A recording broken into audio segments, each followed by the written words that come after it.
ఆలోచనను డైవర్ట్ చేసేటువంటి శక్తి కానీ ఇంకోటి కానీ రాజకీయ పార్టీలకు ఉండదు. సహజంగానే కాంగ్రెస్ పార్టీ అసలు నేను మొదలుపెట్టిందే తప్ప అంతకంటే ముందు పట్టభద్రుల ఎమ్మెల్సీ ఎన్నికల్లో కాంగ్రెస్ పార్టీ ఎప్పుడు పాల్గొనలేదు. ఎప్పుడు పాల్గొనలేదు. ఈసారి పాల్గొన్నదంటే కేవలం కాంగ్రెస్ పార్టీ బీఫామ్ మీద ఏదో పేరు ముందుకు వస్తుందనేటువంటి ఉద్దేశంతో చేసినటువంటి కార్యక్రమే.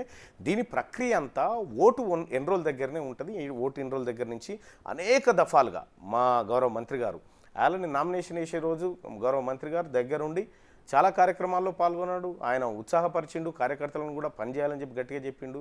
కేవలం మా మధ్య పార్టీలోని నాయకుల మధ్య వైషమ్యాలు సృష్టించడానికి పుట్టేటువంటి పుకార్లు తప్ప గౌరవ మంత్రి గారు కోమటిరెడ్డి వెంకటరెడ్డి గారు ఆయన ప్రతి క్షణం నల్గొండ జిల్లాలో జరుగుతున్నటువంటి ఎన్నికల ప్రక్రియను ఎక్కడికక్కడ అబ్జర్వ్ చేస్తూనే ఉండు, అధికారులతోని ఆ తర్వాత కార్యకర్తలతోనే మాట్లాడుతూనే ఉన్నాడు. ఇది తప్పుడు భావన, బట్టగాల్చి మీదేసేటువంటి కార్యక్రమం ఇదంతా.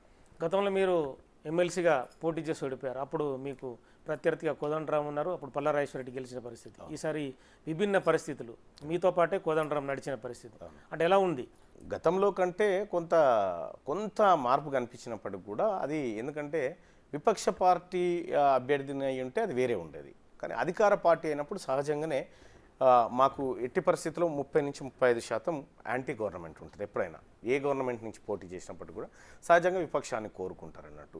సో పోయినసారి నేను విపక్షంలో ఉన్నాను కాబట్టి అప్పుడు నేను ఇండిపెండెంట్గా పోటీ చేసిన దాదాపు 1,49,000 ఓట్లు వచ్చినాయి. ఈసారి ఈ ప్రభుత్వము ఈ పార్టీ టికెట్టు ఈ వర్గాలన్నిటితో కూడా దాదాపు 1,50,000 ఓట్ల దాకా సంపాదించడం జరిగింది.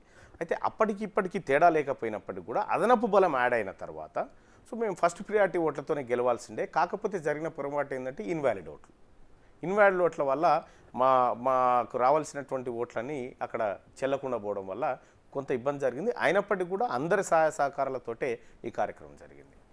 తెలంగాణ రాష్ట్రంలో మొన్న పార్లమెంట్ ఎన్నికల్లో కాంగ్రెస్ 8, బీజేపీ 8 సీట్లు సాధించిన పరిస్థితి. అంటే బీజేపీ ఎదుగుతుందా, కాంగ్రెస్ కొంత ఇబ్బందికర పరిస్థితి ఏమైనా ఎదుర్కొంటుందా? లేదు, కాంగ్రెస్ పార్టీ ఎందుకు ఇబ్బందికర పరిస్థితులు అంటే రాష్ట్రంలోని అధికార పార్టీకి 10, 11, 12 అన్న ఎక్స్పెక్టేషన్ ఉండే కదా. ఎస్ మహబూబ్ నగర్ కొద్ది తేడాలో మిస్ కావడం జరిగింది. ఇటు మెదక్ సీటు కూడా కేవలం 20,000తోనే మిస్ కావడం జరిగింది. ఇట్లా మేము ఎక్స్పెక్ట్ చేసినటువంటి ఓట్లలో కొత్త అభ్యర్థులు ఏమన్నా మైనస్ ఏమైనా ఉందా? లేదు. బీఆర్ఎస్ పార్టీ ఆత్మహత్య చేసుకున్నది, సూసైడ్ చేసుకున్నది. తను భస్మం అయిపోతూ వాళ్ళకు భారతీయ జనతా పార్టీలోకి వెలుగులో మర్చిపోయి ఇరుగంతే.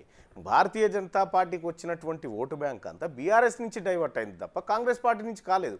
కాంగ్రెస్ పార్టీ అసెంబ్లీలో వచ్చినటువంటి ఆ ఓట్ బ్యాంక్ ఏదైతే ఉందో 39 ఈసారి మాకు 41% ఉంది.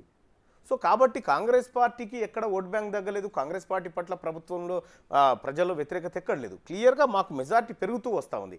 సైమల్టేనియస్గా భారతీయ జనతా పార్టీది కూడా మీరు తీసుకుంటే 2018 అసెంబ్లీ ఎన్నికల్లో భారతీయ జనతా పార్టీకి వచ్చినటువంటి ఓటింగ్ శాతం చాలా తక్కువ.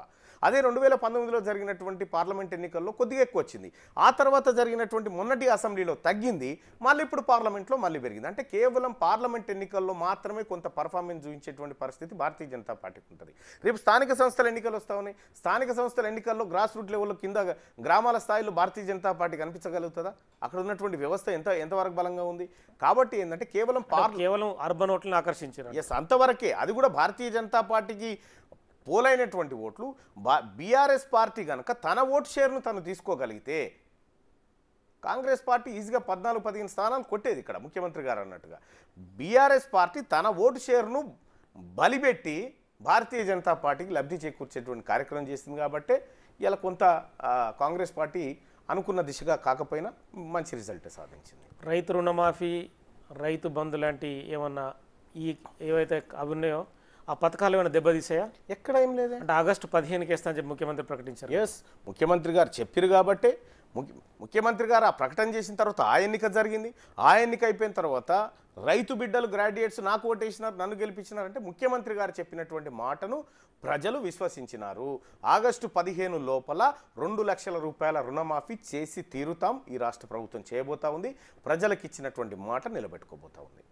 బీఆర్ఎస్ పార్టీ పూర్తి సైలెంట్కు కారణం ఏమని చెప్పొచ్చు? ఇంకా ఏముంది, బీఆర్ఎస్ పార్టీ తనకు తాను అదృశ్యం అవుతా ఉంది.